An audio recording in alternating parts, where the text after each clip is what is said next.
you doing? I know you are. You guys are amazing. Amazing people. Okay, so if I can get you to come back to your seats right away, that'd be great, just so you're not disturbing the people now. I know the breaks are a little short. We're going to have a nice long dinner. We'll be fine, but not until we have this amazing trainer who's coming up right now. Are you ready? Yeah. No, you're not ready. Are you ready? Yeah. All right, you're starting to get there. This is worth it. This is worth it. So, our next trainer has been one of the top business and personal success speakers in the entire world. Entire what? He's given talks and seminars in every major city in the United States and Canada and over 45 different countries. He's the guru of gurus. Each year he speaks to over 250,000 people, and he's done that for years and years and years and years. He actually has one of the most successful product sales companies in the world. I don't know how many distributors he has. How many? We put about $500 million worth. Each, what, in total? No, in total, yeah. Yeah, almost $500 million in sales and products alone. Good or good? More than anyone else in the world. He has, if not the number one of the number one audio cassettes sales venues in history with Nightingale Conant, right? Yeah, if not number one, then close to it. He has started, built, or managed and turned around over 22 different businesses in the last 25 years. He's worked with over 1,000 different companies who all have his videos and cassettes for all of their people in 42 different countries, every major company you can imagine.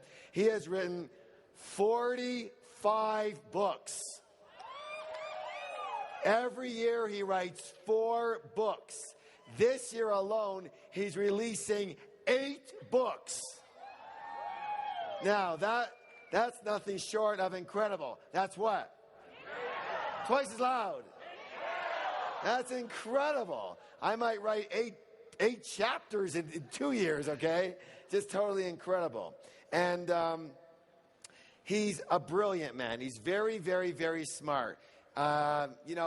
He doesn't usually put that on his bio or whatever, but I know him, and I know people who know him, and everybody who really knows him says the same thing about this gentleman. He's one of the most brilliant men on the planet. He's at another level than most people when it comes to intelligence and just really understanding the breakdown of things, the breakdown of success.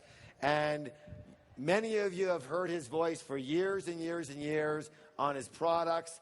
He is one of the gurus of gurus. He's a great friend. He's very loyal. He's got a heart of gold. I am thrilled to have with us at the seminar of the century, Mr. Brian Tracy! Thank you, my friend. Thank you. Good job. Thank you.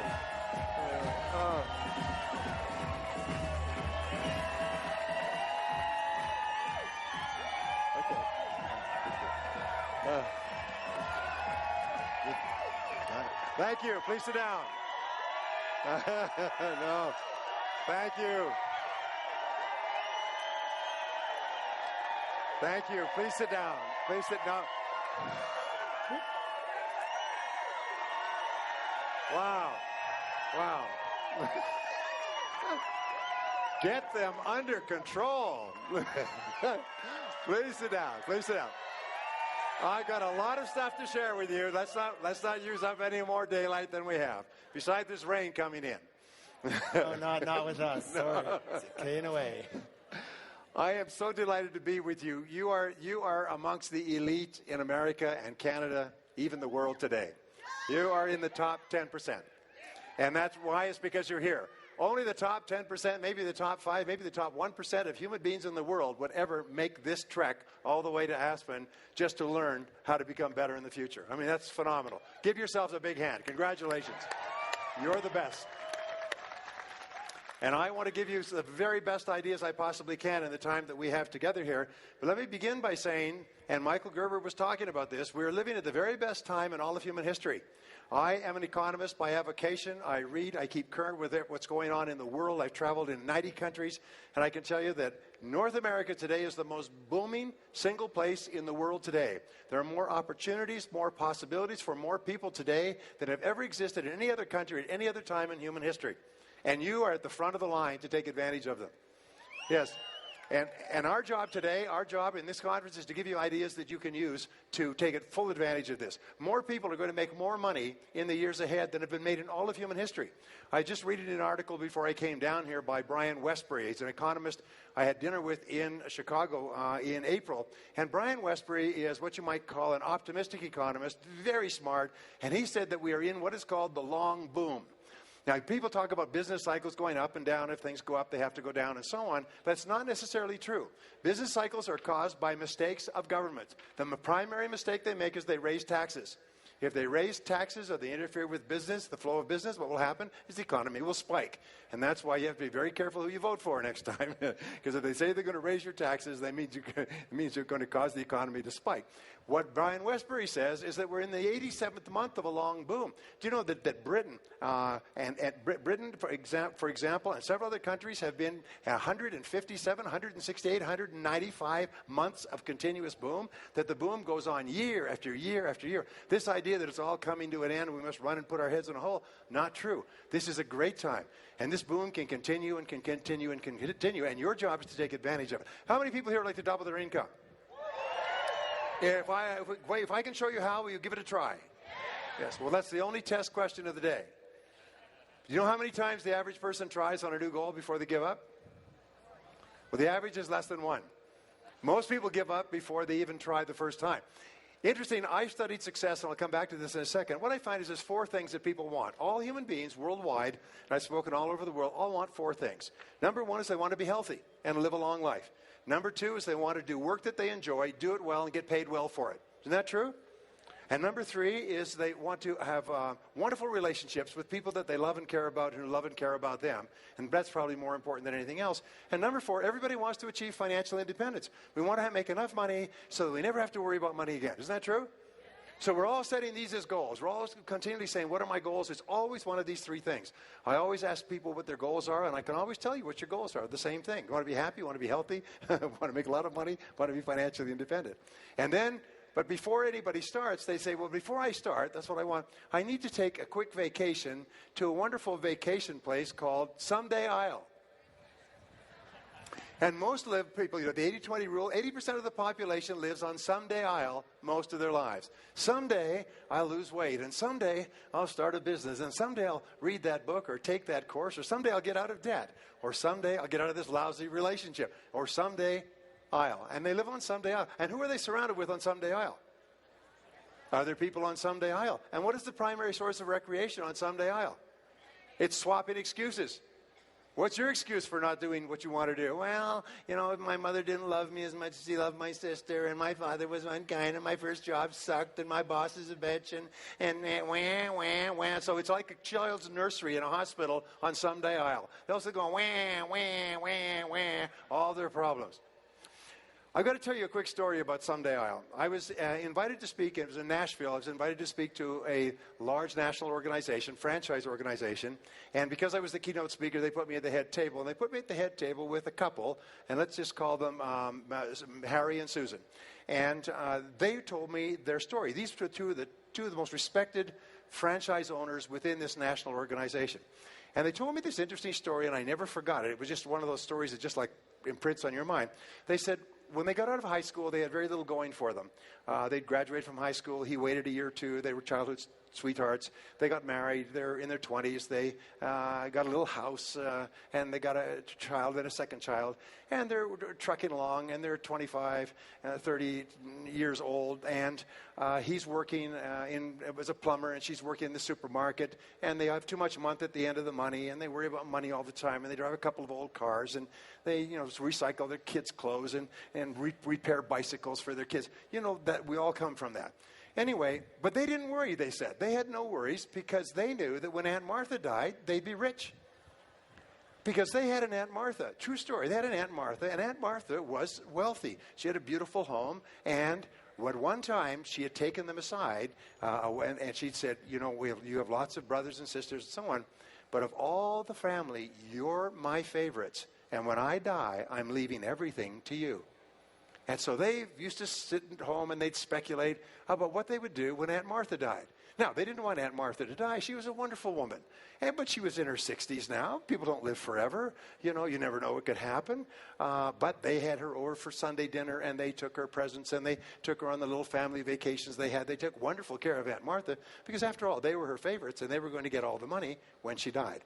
Anyway, when they're about 35 years old. They're still financially in difficulties. They're sitting there at the kitchen table, and Susan, women are more practical about this, says to Harry, said, Harry, what if Aunt Martha lives another 20 years? We're in our 30s. Our kids are now growing up. They're 10, 12 years old. What if Aunt Martha lives another 20 years? She's 68, but she's got good health in her family, good genes.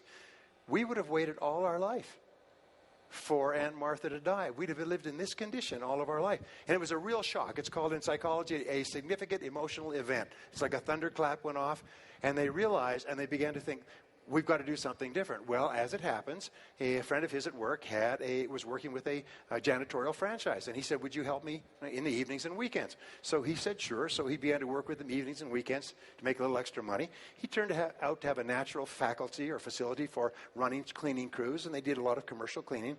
And after about 6 months, he said, you should have your own franchise. He said, well, they don't know anything about our franchise. He said, well, the company will set you up. They'll train you how to do it. And he said, well, they don't have any money. He said, well, they'll advance you some money. I'll lend you some money. I'll help you get started. So they borrowed some money, put it together, bought a cleaning franchise, and got the kids to help, and Susan did the books, and it was very successful. And the company called them after a year and said, why don't you buy another franchise? And they hadn't thought about that, so they bought another franchise. And he was still working at his day job, and he bought another franchise, and he finally left his day job and bought another. Over the next 12 years, he bought a franchise every single year. By the end of 12 years, he had about 150 people working for him. He was worth several $1 million. They had a beautiful home. The kids were in the best colleges. They had solved all their financial problems. They were the most financially successful people in their whole social circle. And they were about 45 about this time, 45, 48. And then they got the news. Aunt Martha had died. Well, they were very sad about that. They went to the funeral with all the other family members, but the other family members didn't seem to be too upset about her having passed away. As a matter of fact, they seemed downright cheerful at the funeral. And so, you know where I'm going now. So the lawyer called them all together. The whole family got together, all the couples. They're all now in their 40s and 50s. They'd all were grown up with children, had grown up, and so on. And the waiter opened, the lawyer opened up the will and read the will, and Aunt Martha had died broke. In fact, she'd been broke for years. She had been living off loans. She'd mortgaged and hypothecated her home and borrowed against it. She'd been living off her family. She hadn't had any money for years and years. And they turned around and they found that members of the family were shocked. They were all shocked. They're standing around shocking like victims of a bomb blast. Well, what happened? Well, Aunt Martha had told each of them privately that they were her favorites. And when she died, they were going to leave all their money. She was going to leave all her money to them. And here they were all standing there. This couple was financially independent because they'd taken the reins of life in their hands. The others were shocked. They were in their 40s and 50s. Their life had largely passed, and while they waited for Aunt Martha to die. Now, the reason I tell you this story is, first of all, it's true. It was a real shocker for them. It was the turning point in their lives. But my question is this, what is your Aunt Martha? What is your Aunt Martha? What are you waiting for to happen before you go for it? Because we all have something. We all have a mental block or a break of some kind. And you have to keep asking, what is your Aunt Martha that keeps you on the island? And it's always an excuse of some kind. So I'm going to give you the first great rule for success. Are you ready? Vote yourself off the island.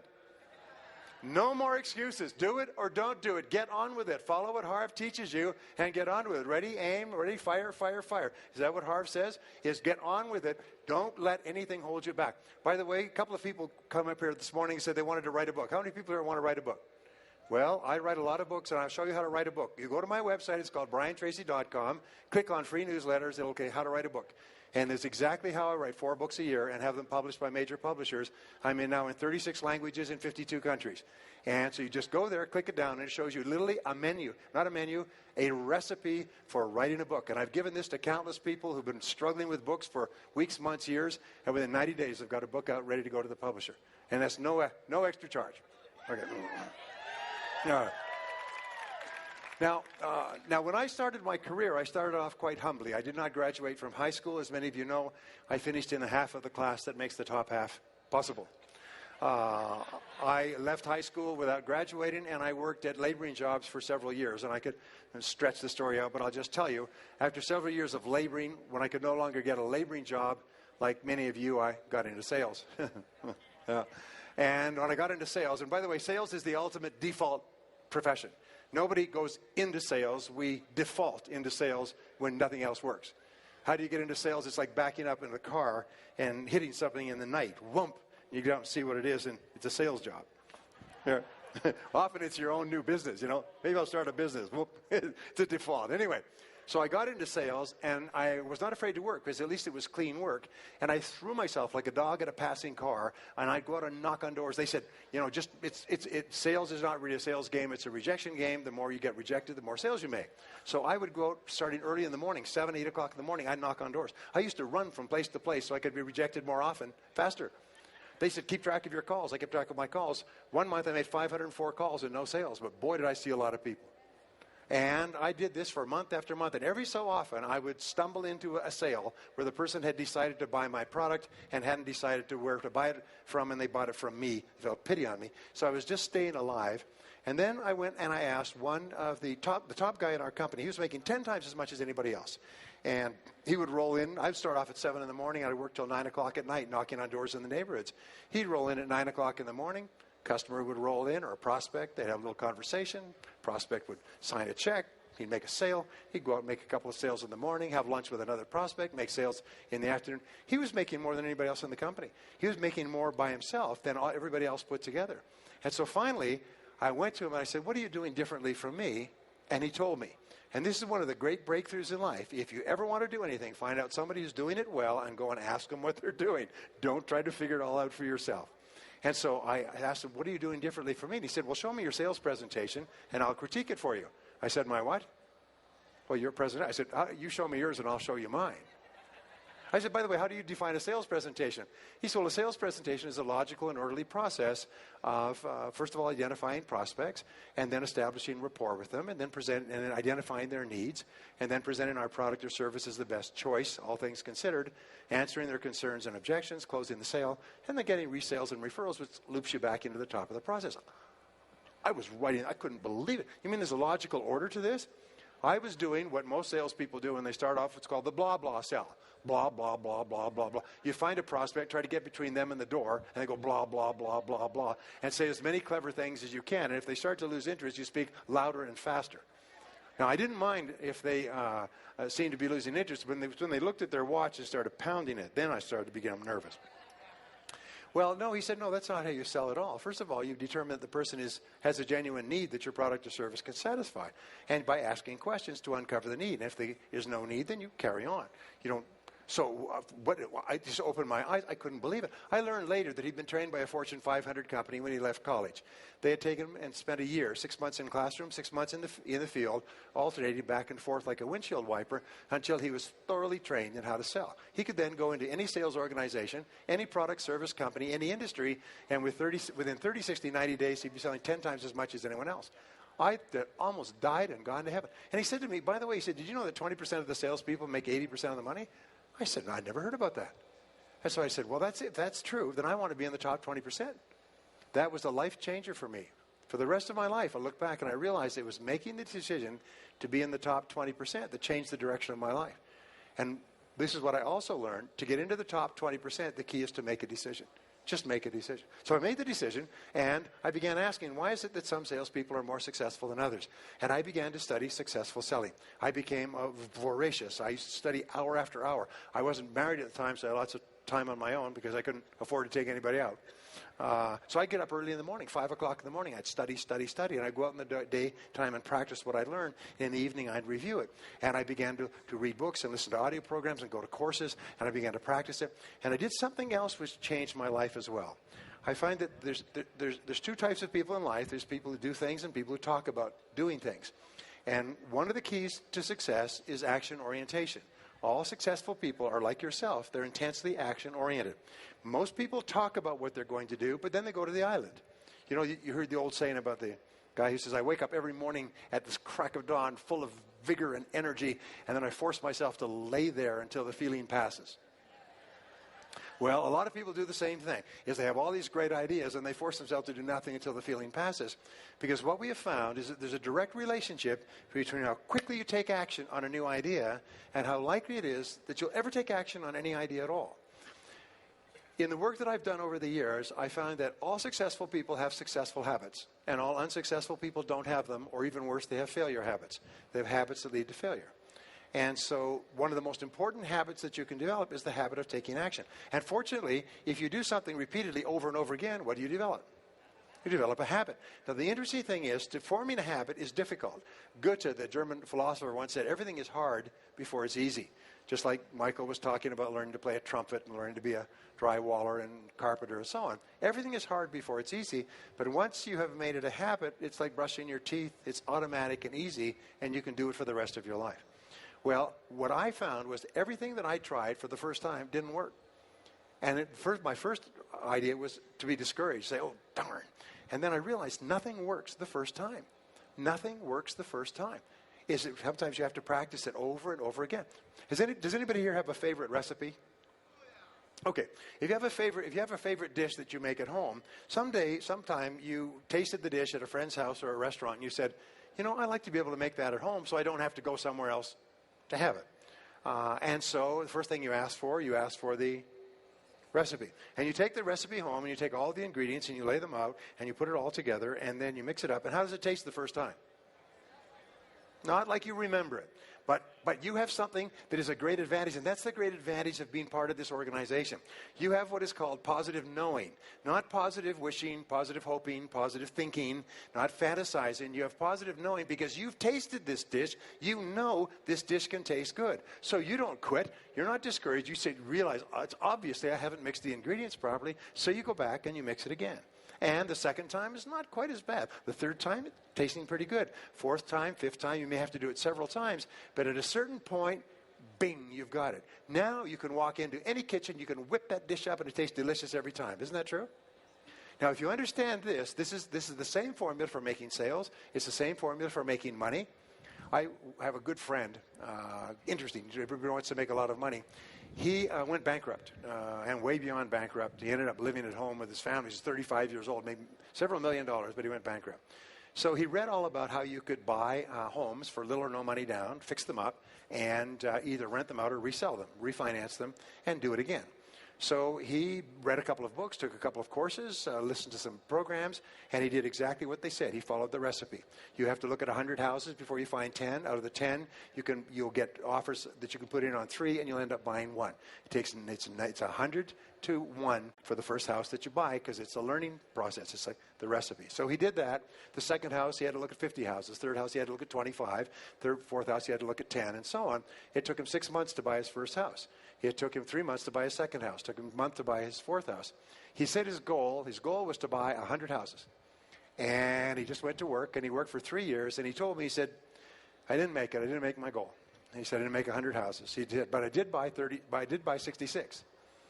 And financed them all out, and either rented them, resold them, rented them out, and then I put them all in a package and sold them for $3.5 million cash and went on to my next business venture. He said the first one was very hard. Second one was a little bit easier. Third one was a little bit easier. Now, what I'm telling you there is a very simple formula. It's called the buy 'em, fix 'em formula. Everybody who's ever tried the formula has gotten rich, as long as you have the persistence to realize it doesn't work the first time. Are you with me so far? And it may not be your thing. Remember, if a way of making money doesn't kind of grab you, if it doesn't kind of interest you, if you're not excited by it, then don't do it because it's wrong for you. In any business venture, any way of achieving financial success, any new business has to be something that grabs you. You have to kind of like it. You have to be excited about it because you need that excitement and drive to keep overcoming all the adversity that you have. It's kind of the engine that drives you forward. If you do it just for the money, you'll quit as soon as you experience any difficulties or or obstacles. Anyway, so it's possible once you learn the recipe, and this is the reason why people succeed greatly. This is why some people make 10 times as much as others in selling. They sell the same product out of the same office to the same people at the same price under the same conditions. They make 10 times as much. Why? Because they've mastered the recipe. And by the way, this isn't a theory. This has been validated in leading university studies. Top consulting firms go into companies. They identify what are the correct formulas. They implement the formulas worldwide, and the companies become multi-jillion-dollar companies over and over again. So it's possible to learn this. Well, what I learned asking this question, why are some people more successful than others, I found that there were principles behind success. And going back to the 80-20 rule I talked about, is the 80-20 rule, in my estimation, says that 80% of your success is psychological. It's mental. It's what's going on in your mind rather than what's going on outside you. The other 20% is technical. Now, some people say that all you have to do is roll your eyeballs and think happy thoughts and you'll be rich. Anybody who tells you that needs a checkup from the neck up. Because that's not true. Because the 20% of it is technical. If you sit there with a bunch of ingredients in the kitchen, you can't think happy thoughts, and it's all going to come out of the oven well prepared. You have to learn the recipes and the formulas. You have to master the skills. You have to suffer adversities and difficulties. You have to get feedback and so on and so forth. But if you will learn those skills, the rest of it, the 80% is mental. So I began to study the metaphysics. My friend Mark Victor Hansen is here today. Mark introduced me to some metaphysics 23, 24 years ago. I was telling him that yesterday. And it had a profound effect on my life because what I learned is that behind everything that happens in the real world, there is a metaphysical or a spiritual significance or connotation. And what I began to find as I read hundreds and hundreds of books is that there are certain laws that have been discovered and rediscovered throughout all of human history. And I want to share with you the seven of the most important laws. In my other works, there's as many as 32 laws that I've discovered, all of which are important. Someone talked earlier about Harv talked about the law of reciprocation. It's a very, very important law, both on a physical level and on a spiritual and psychological level. But I want to share with you some of the ideas that had a profound effect on my life and the life of others, because I keep getting letters from all over the world in a variety of languages, most of which I can't read, but some of which I can, talking about how these principles have so profoundly changed people's lives. And the first law I learned in selling was the law of cause and effect. What I learned is that for every effect in your life, there's a cause. Is that nothing in our life happens by accident. Everything happens for a reason. And even if we don't know the reason, there are specific reasons behind it. If a dish tastes delicious, we don't say it's a miracle or some clouds have parted or the person who did it has some genetic, incredible, marvelous form. No, they just got a recipe and they mastered the recipe. In science, there is a principle with regard to a scientific formula. If we say this is a scientific formula or this is scientific, what does it mean? And in science, the word that they use is replicability. I found that, one of those little factoids. It's replicable. It means that the formula could have been discovered by geniuses, but it can now be successfully used by morons. Now, this is really important, and Michael was talking about that, and Harvest talked about that, is it takes tremendous difficult efforts, years, even centuries, to develop successful formulas. But once they're developed, they can be used by ordinary people to get extraordinary results if you learn the formulas. So, the law of cause and effect says that for every effect in your life, there's a cause. If the effect that you want is to double your income, then it's quite simple. Then you may say, that's the effect that I want. Then you ask, who else is earning twice as much as me? Because everybody who's earning twice as much as you today was at one time earning half as much as you. So then you go and you find out by asking them or reading their material or coming to their courses, what did you do to get there? We say that success leaves tracks. You find out what they did, how they put the recipe together to be successful, and then you follow the recipe. And you follow it over. Don't deviate from the recipe until you've mastered the recipe. And if you follow the recipe, you get to the same destination.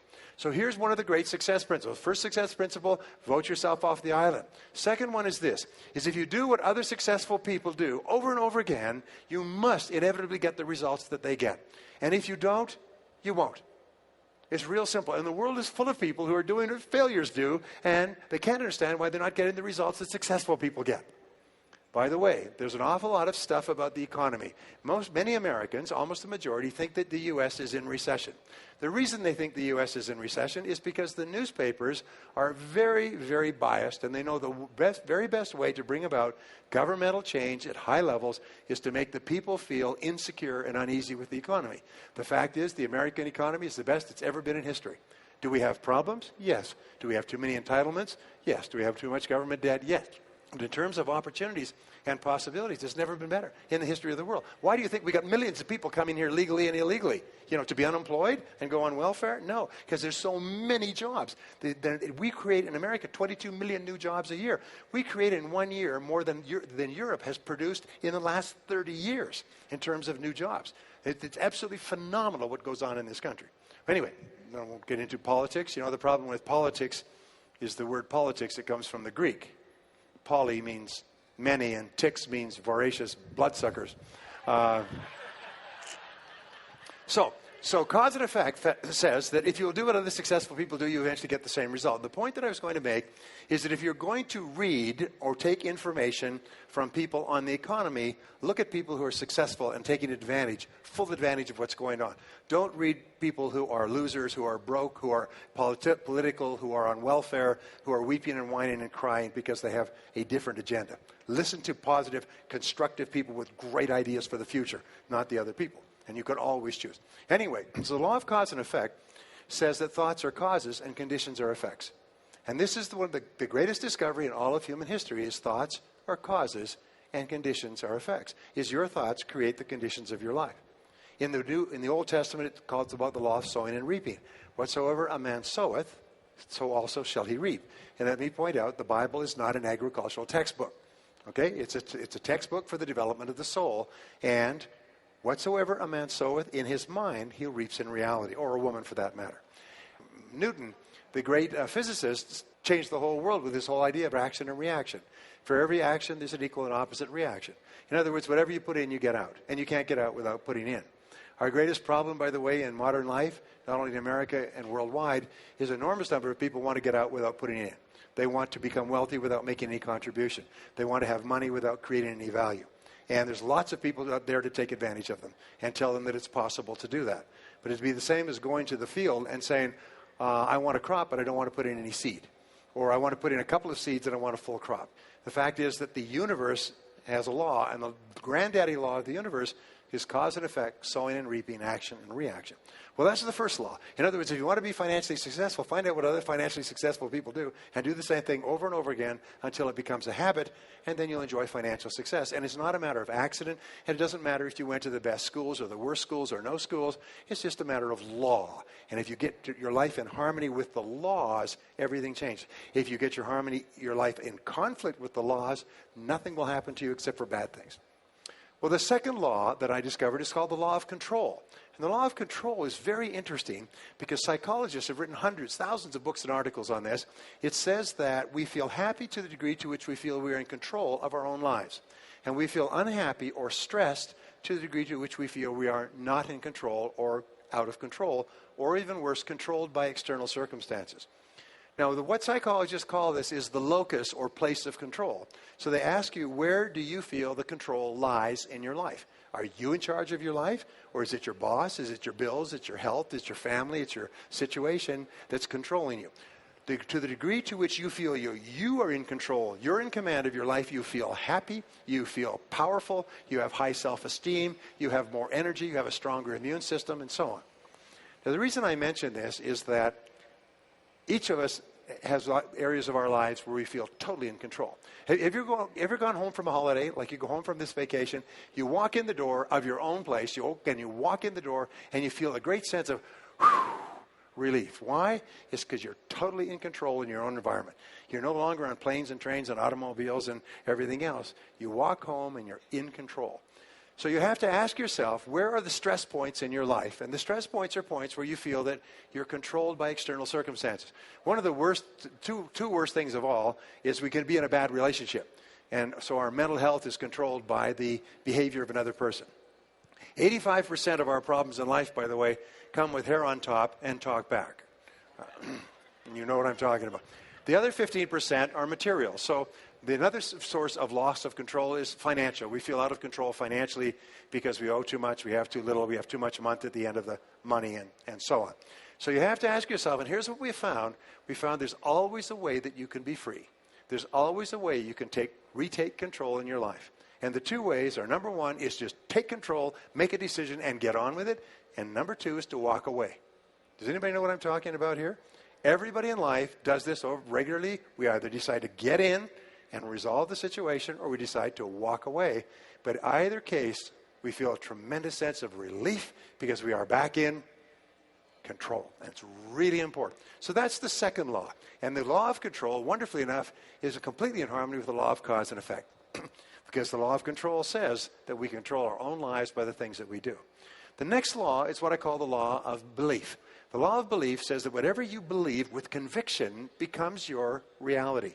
Is you don't see the world the way it is, you see the world the way you are. You see it through a screen of your own beliefs. And so we discussed this and going right back into prehistory. In the Old Testament it says, as a man thinketh in his heart, so is he. In other words, his deep beliefs. In the New Testament it says, according to your faith it is done unto you. What he was talking about this morning, which is so important. And William James of Harvard said, belief creates the actual fact. Because if you believe something strongly enough, you will take action on that belief. If you believe something strong enough, it becomes your reality. So imagine this, two things. Imagine that there was a store that you could go to buy beliefs, just like a computer store where you'd buy a computer program that you could put into your hard drive. And you could buy any belief on the shelves. Which would be the very best belief for you to buy? Well, looking at the biographies and autobiographies of hundreds of successful people, we find there is one belief that all successful people have in common. And it is the belief that, by gum, I'm going to be a great success. By gum, everything that happens is part of a great process. It's like W. Clement Stone used to say that whenever anything went wrong, that's good. It's all part of a process. So when you absolutely believe that you're going to be successful, no matter what happens to you, you'll see it as part of the process. No matter how many setbacks you'll see it as part of the process of being successful. Now, if you have influence over other people, the most wonderful thing you can do is tell them that you believe that they're going to be successful. I have 4 wonderful children, and I learned this before I had my first child. So I've been practicing it on my kids, because kids are completely amenable to input when they're young. So from the time they were little, I've told them, when you grow up, you're going to be a big success. When you grow up, you're going to be a big success. I slip into the back of their computer, their metal computer, and I just program it in. You're going to be a big success. You're going to be a big success. As I got a little bit older, they said, well, how am I going to be a success, Daddy? I don't know what I'm going to do. Don't worry. Whatever you do, you'll be a big success. Well, what if it doesn't work out? I say, if it doesn't work out, that means it's something else is where you'll be a big success. And so my kids grow up, and that's all they ever hear. You're going to be a big success. Now, my son David was a little bit shy when he was growing up. I used to tell him how he was going to be a big success. And I remember him talking to a friend of his when he was 12. And his friend says, what are you going to do when you grow up, David? He said, well, I don't know, but I'm going to be a big success. And I said, it worked. Damn, it worked. And that's really important that you tell it to yourself, that you absolutely believe that you're going to be a big success.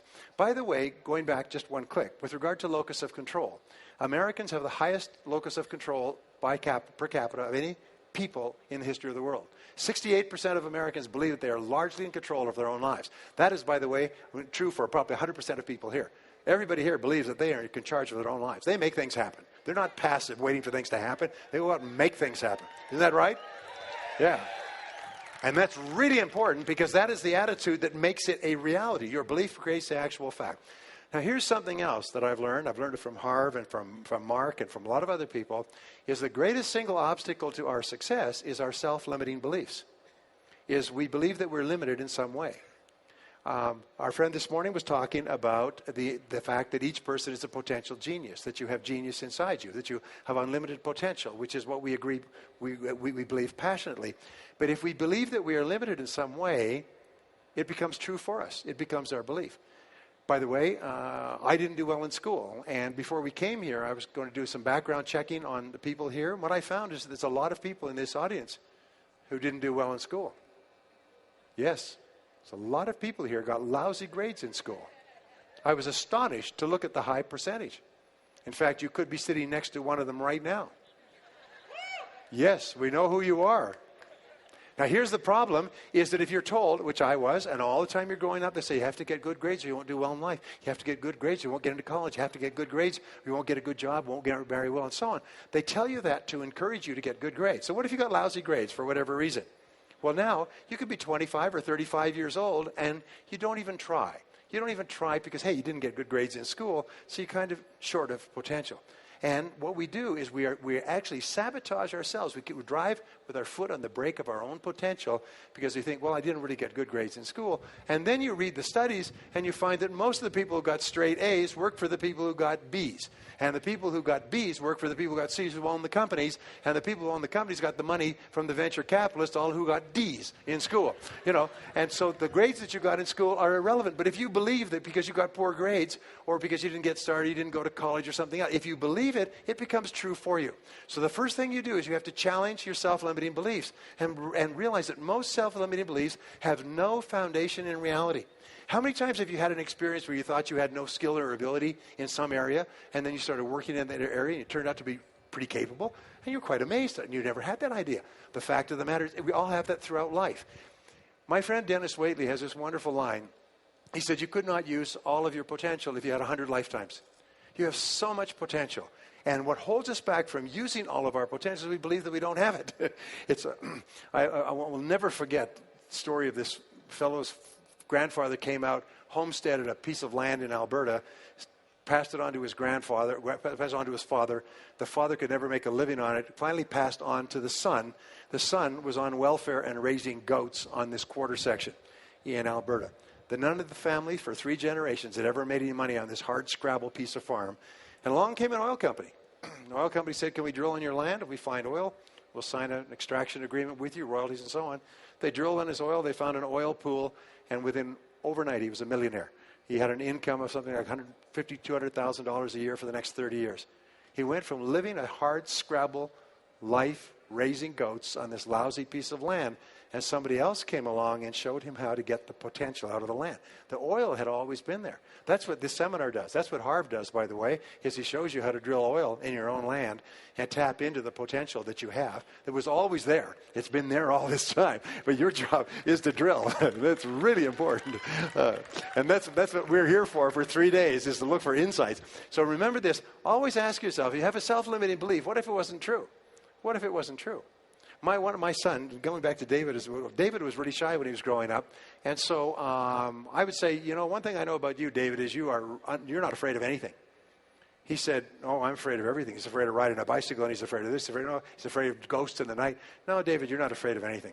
And I say to Barbara, one thing I know about David, he's not afraid of anything. And he said, yes, I am. We drive along. I say, well, I really admire David because he's not afraid of anything. And I would just say this. Then I changed his name to Dave the Brave. And then I shortened it to LeBrave. I say, where's LeBrave? Where's LeBrave? Where is he? How are you doing, LeBrave? I called him that. I started calling him Dave the Brave all the time. And, at a certain point in his life, he started saying, something, I'm not afraid of anything. It changed his whole life. You reprogrammed him to tell him, because other than that, he had a self-limiting belief. And it's really important. Anyway, so your beliefs are important, and your whole attitude toward life is determined by your beliefs. And here's the interesting thing. You come into the world with no beliefs. Every belief that you have, good or bad, you learned from childhood. And most of your self-limiting beliefs, if not all of them, have no basis in reality. Is you have the capacity to do anything, be anything that you want. You could learn any subject. You could become a doctorate in any university. You could memorize, then learn languages. And the more you learn, the more you can learn. The more you use your brain, the more your brain is capable of learning more things. But what holds us back is, I could never learn languages. Shut up. You could learn languages. I'll tell you what, you went to a foreign country, and the only way you could eat is could learn the language and the words for the food. You'd learn languages at a speed of summer lightning. I know, because I've been there. In other words, the self-limiting beliefs have no reality. So the belief that you have to have programmed in, put in your computer, is that you are going to be a big success in life. And everything that happens is part of this great process. Now, the next law is called the law of expectations. Again, there's libraries of books and years of research on this. Expectations theory, by the way, is the foundation of all economics. It determines the drift of stock markets, the movement of world finances. It determines the investment. Entrepreneurs have high expectations that their entrepreneurial efforts are going to work. We would not start a business without high positive expectations. So expectations have an enormous impact on our attitudes. And here's the interesting thing, is if you believe you're going to be a great success, you expect everything that happens to be part of the great plan. So if you have positive expectations, like a kid's first Christmas, you're positive all the time. And the key to being positive is to look for the good. Expect good things to happen. We say that whatever you expect with confidence becomes your own self-fulfilling prophecy. Is you are constantly predicting your future by talking about how the way you think things are going to turn out. For example, two types of people could come to this conference. One could say, this is going to be a great conference. We're going to have speakers up there, and much of what they say I've heard before or will not be relevant to me, but each speaker is going to have something that's going to be so powerful it could change my life. And you're sitting here leaning forward, waiting for it. You don't know when it's coming in the time that we have, but you're waiting for it, and your whole attitude is different than a person who says, all right, I'll go with you. Yeah. But, it's going to be sitting in the hot sun, drinking cheap beer. That kind of same experience, but different expectations. A person who starts a new job and thinks this is the start of a new career is a person who's very different than saying, well, it's just a job, from 9 to 5. Now, the interesting thing is 3 sets of expectations. We could talk about this all day. First of all, the expectations that your parents had of you have an enormous impact on the person you become. And I knew this when I first started to have children because my parents' expectations of me were negative. They were always critical, always demanding, always negative. No matter what you did, it was never good enough. If you did do anything, it was... Does anybody know what I'm talking about here? So I said to myself, I am not going to let my experience affect my experience with my children. By gum, I'm going to use that, and I'm going to do with my children. This is what we all resolve to do. I'm going to do with my children exactly the opposite of what my parents did to me. So in the work that was done at Harvard, what they found is that there's 2 keys to raising happy, healthy children. One is positive expectations, which is the parents just basically say, I believe in you. I believe you're going to be a great success. I believe you're going to do well. I believe that you're going to have a great life. And they say, yes, but I got poor grades. And, well, that's not typical of your true performance. You can get better grades next time. And they just kind of keep showering their children like ladling syrup on pancakes. They just keep ladling this syrup of positive expectations on their kids. And what psychologists have found is people rise to the expectations put on them by the people they admire. The higher up a person is in a person's idea, like a parent or an uncle or an aunt, their greater impact their expectations have. The expectations of teachers on students. If teachers treat students like they're really smart, there's years of this called the Pygmalion effect. They'll tell teachers and they'll treat this entire class like they're all Nobel Prize potential winners. And the teachers will treat this class like they're all brilliant, and these kids will just flower. It's been proven over and over again, even though they don't know the IQs. The same thing is with your kids. Same thing is with your spouse. If you're always expecting the best of your spouse, that is the most wonderful, most loving, most life-enhancing thing you can do is to always expect the best of the members of your family, as opposed to dumping on them or getting mad at them or criticizing them and so on. And so the expectations your parents had of you, and you have to ask, what were they? Because if you're not clear about them, it's hard to free yourself of them.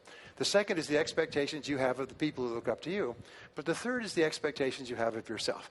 And you should expect the very best of yourself. You should expect to learn something from every experience. You should expect to continue to grow. You should expect to be a big success and be happy and healthy and thin and debt-free and retire with lots of money in the bank. You should expect to learn something from everything that happens. You should just have this confident expectation. W. Clement Stone had this wonderful concept where he talked about being an inverse paranoid. And an inverse paranoid, a paranoid is a person who believes that everybody's out to get him. It's a vast conspiracy. An inverse paranoid is the reverse. He believes that everything out there is part of a vast conspiracy to make you happy and successful. And so whatever happens, he would look at it and say, that's good, and I wonder what it is that I can turn to my benefit to be happy and successful. And as a result, he became one of the richest, most successful people in history, starting off as a penniless orphan boy selling papers on the streets of Chicago at the age of 12 because of this attitude. So expectations are very important. The next law is called the law of attraction. Now, the law of attraction is very popular right now. I'm going to come back to it in just a second because it's very popular. All right. The law of attraction says that you are a living magnet. It says that your thoughts, and the law of attraction is tied into 2 or 3 other laws. One is called the law of vibration, which says that your thoughts vibrate at a certain level of energy and that they attract into your life other thoughts, people, circumstances vibrating at the same level of energy. There's also another law called the law of sympathetic resonance. The law of sympathetic resonance also explains why we're here. It says that if you took 2 pianos on the sides of a large room and you went and you hit the note of C flat on one piano and walked across the room, the note of C flat on the other piano would be vibrating in perfect harmony with the piano that you just hit. This is why very often you'll walk into a room and you'll strike it off with the person on the other side of the room. You'll have this sympathetic resonance. You get married, settle down for the rest of your life. You ever had that experience? Most amazing darn thing is we will walk into a room, we'll see a person, and there will just be that we'll be vibrating exactly the same level. And it'll turn out that we're exactly the right people for each other. And we'll say it was kind of magical. And we could talk about this a lot because it's a neat thing.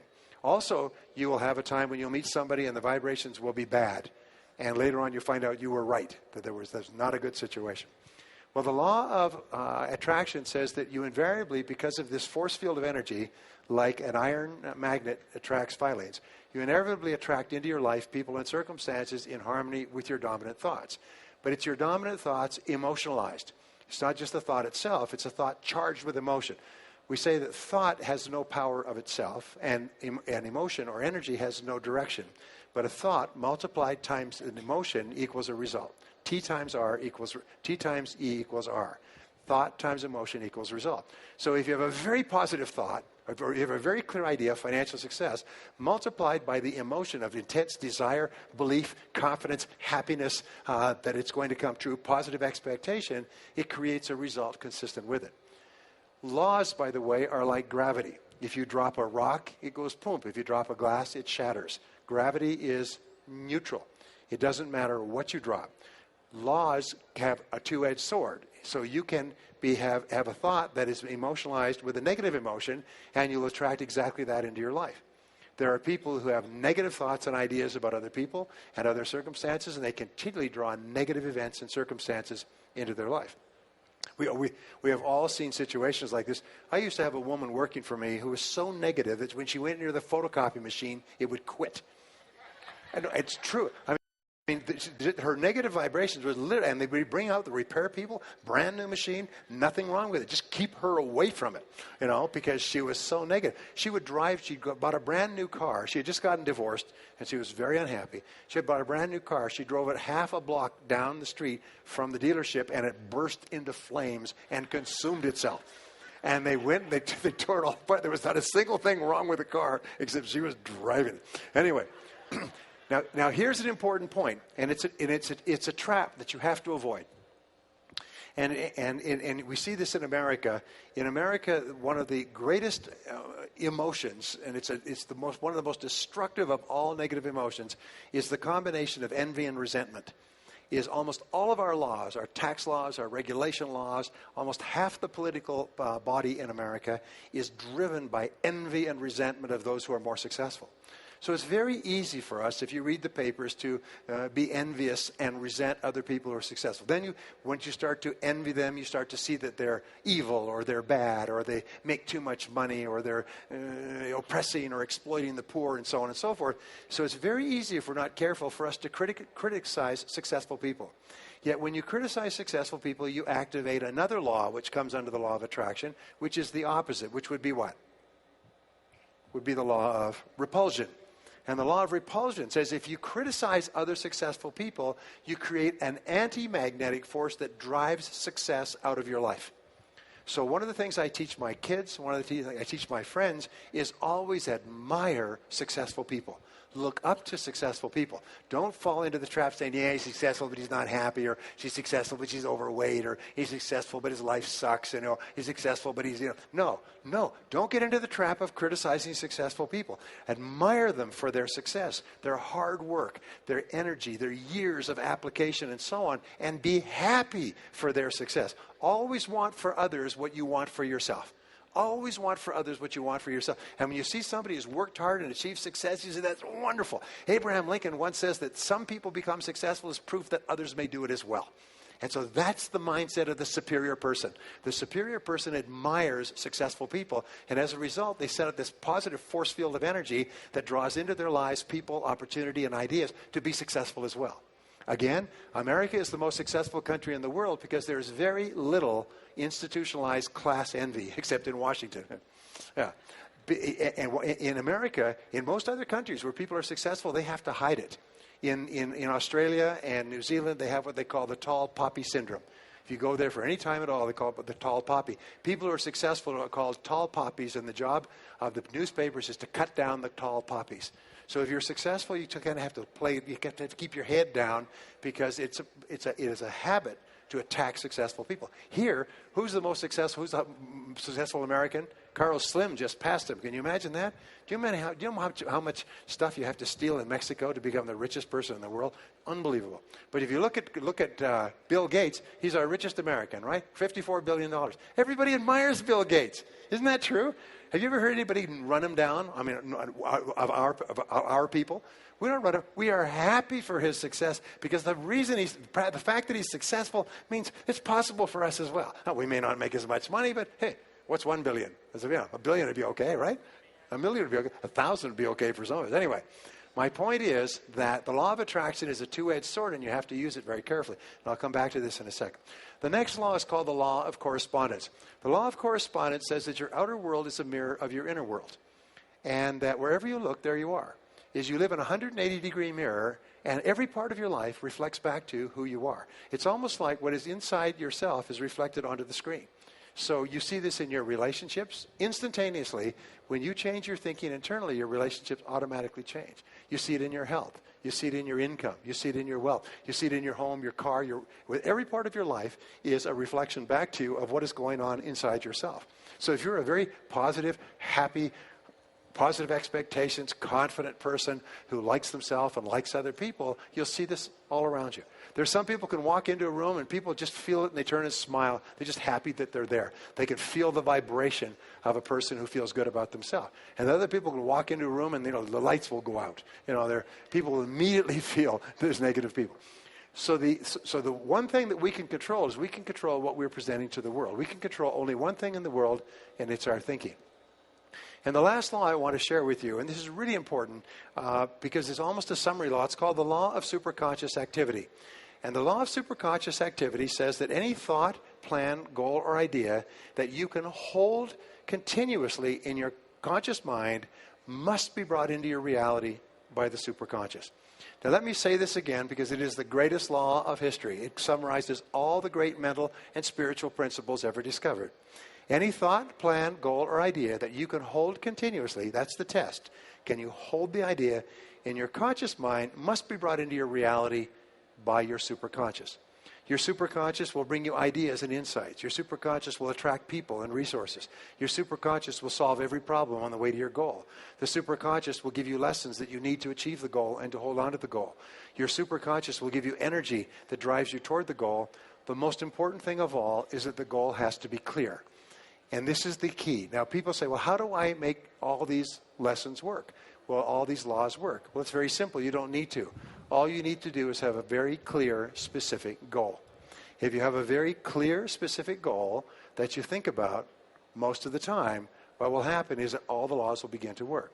So the summary of these 7 laws, which we talked about before, is that you become what you think about most of the time.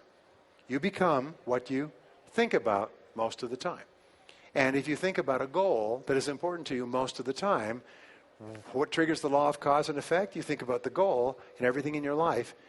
That becomes the cause of the effects of your life. What gives you a sense of control? Very clear idea of your goal. What do you believe in? That you will ultimately achieve your goal. What do you confidently expect will happen? That you will. Everything that happens is moving you toward the goal. What do you attract into your life? People and resources in harmony with the goal. What is the law of correspondence? Your outer world mirrors back to you your goal. And by the law of superconscious activity, if you're absolutely clear about a goal and you think and talk about it all the time, everything in your world begins to work together and move you toward the goal and move the goal toward you. Now, I'm going through a lot of stuff in a short period of time, but Harv tells me you're some of the smartest people in America. Is that true? Did anybody not understand that? So I'm going to give you a very simple exercise, which I've given to you before. Before the end of the day, I want you to take a clean sheet of paper like this and write down 10 goals. That's all right. 10 goals that you'd like to accomplish in the next year. And just write down 10. And discipline yourself to write 10. And don't stop writing until you come down to 10. House, home, car, money, health, weight loss, whatever it likes, write down 10. Then you look at this goal and you imagine that you could wave a magic wand and you could have any one goal on this list within 24 hours. And whatever it is, you put a circle around that goal. You put a circle around that goal. And this becomes your major definite purpose. This becomes your primary organizing principle. This is what you think and talk about all the time. This becomes the goal that you focus on every single day. And every morning when you get up, you think about that goal. And all day long, you think about the goal. And as you think about this goal, more and more of your subconscious and superconscious powers are assigned to help achieve this goal. As you think about the goal, you start to get more ideas and insights that move you toward the goal. And more people and resources will come out of the woodwork to help you to achieve the goal. And as you think about the goal, you'll become more positive, you'll become more powerful, you'll have a greater sense of control, and you'll start to feel, slowly at first, you'll feel yourself moving toward the goal, and the goal starts to move toward you. And you start to see things you hadn't seen before. You start to attract people and ideas you hadn't seen before. You start to have insights you hadn't had before. And the critical test, all that is required of you is for you to think continuously about the one goal, the goal that can have the greatest positive impact on your life. And you think about it all the time. And you talk about it all the time. And the only question you ask is how? How am I going to achieve that goal? Say it, say how. From now on, whenever you decided on a major goal, the only question is how. Not whether, not I wish, not I hope, not I'll give it my best shot, I'll see what happens, wah, wah, wah, before I go to the island for the weekend. What you do is you say no. The only question is how. Because every time you ask the question how, it's like stepping on the accelerator of your own imagination and you trigger ideas. How? And the ideas, every idea is for an action that you can take. And it's an action that you can take to move towards your goal. And every time you take that action, you move faster towards your goal. And we say that God answers prayer in the form of ideas for actions that you can take. And if you take action over and over again, what do you develop? You develop the habit of taking action all the time. And the faster you move towards your goal, the faster the goal moves towards you. My friend Mark says it really well. He said, whatever you want wants you. Isn't that right, Mark? It's a great line. Whatever you want wants you. And if you're absolutely clear about it, the test is, can you think about it most of the time? And if you'll do that, what will happen is you'll have a tremendous sense of control. You will align all the powerful mental laws like a harmonic convergence of planets, and every single power you have will be unleashed and move you toward that goal and move the goal toward you. Well, geez, the timing is great here. Now, I told you I'd say something about the law of attraction. So I'll just tell you this, and this is my conclusion, what I consider to be the real secret of success. And I've run this past a lot of people here and a lot of successful people, and they primarily agree. I believe that the law of attraction is necessary but not sufficient. In other words, it is a necessary part of success because it's a powerful law, but it is not enough in itself. Are you with me so far? So I was in Korea recently, and I began talking about this, which what triggered the idea.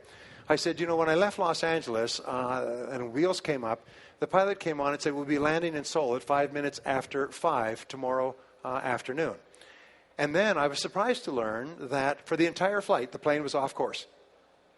The plane was off course 99% of the time. It was continually off course. So what are all the avionics in the plane? What are the pilot, co-pilot, and engineer? What are they there for? To get the plane back on course. Because the plane is off course with wind shear and clouds and movement of the earth and gravitational forces and so on. Every plane is off course 99% of the time. Your life is off course 99% of the time. That's the way the world works. So here is the great secret of success. It's in 3 things. Number 1, be absolutely crystal clear about what you want as a goal. Write it down and make it measurable. Don't have wishes and hopes and fantasies and dreams and everything else. A goal that is not in writing is not a goal at all. It's what I call a cigarette smoke goal. You just blow it, it has no effect. But a goal that is in writing becomes something you can touch, taste, feel, fold, read, work on, and so on. So number 1 key to success is to have a very clear goal that you want to accomplish. Number 2 is take off. And this is the most important thing of all. That's what our Harv teaches you. That's what everybody here teaches you, is take off. In avionics, they have an expression called wheels up. They say the plane does not officially exist as a flight until wheels are up. At that point, it fits into the computer, the flight plans, and everything else. The most important thing you do in the world is you take the first step. You take the first step, and in taking the first step, as we said before, a leap of faith, but in taking the first step, suddenly everything starts to happen for you. You start to get feedback from your environment. You start to get ideas and input. You start to change course and so on. And the third key to success is keep making course corrections until you achieve your destination. Resolve in advance before you even start off that you will never quit. What I found is if you resolve in advance that this is my goal, this goal will change my life more than anything else, and by gum, I will never quit until I achieve that goal, you become a totally different person. The world is full of weak people who will try once or twice and then quit, but strong people never quit. Famous story, by the way, Federal Express, $60 billion company. Federal Express went through hell to get to the point where they were almost bankrupt. They could not make payroll. And Fred Smith, they finally told him, it's too late. We've done everything. We've borrowed every penny. We've exhausted every line of credit. We're finished. We can't make payroll. We have to shut the company down. Do you know what Fred Smith did? He took the last $25,000 that was in the company coffers. He translated it into cash. He caught the night flight to Las Vegas, and he sat at the card tables, and he played until he had enough money to make payroll. And he took a taxi back to the airport and went back and made payroll by the end of the month. Can you imagine that? Can you imagine having the guts to do that, go all in with everything? That's the kind of person that never thinks about quitting. The reason you are great is because you never think about quitting. Isn't that right? Now, I have to tell you a quick story. Our biggest enemy of success in life, our biggest enemy is the path of least resistance. It's the tendency to do what is fun and easy rather than what is hard and necessary. So the story, Ole and Sven, they're up in Minnesota, they shoot a deer, and they're dragging the deer back to the truck by the tail, and they keep slipping and losing their grip and losing their balance, and a farmer comes along and says, boys, what are you doing? He says, well, you're dragging the deer back to the truck. He said, well, boys, you're not supposed to drag a deer by the tail. It's a very clumsy way to drag the deer. You're supposed to drag a deer by the handles that God has provided. They're called antlers. You're supposed to drag a deer by the antlers. They said, well, that makes a lot of sense. Thank you very much, sir. So they went around, they started dragging deer by the antlers. After 5 minutes, they're whipping along. Ole says to Sven, he said, the farmer was right. It'd go a lot easier by the antlers. He said, yeah, Ole, but we're getting further and further from the truck.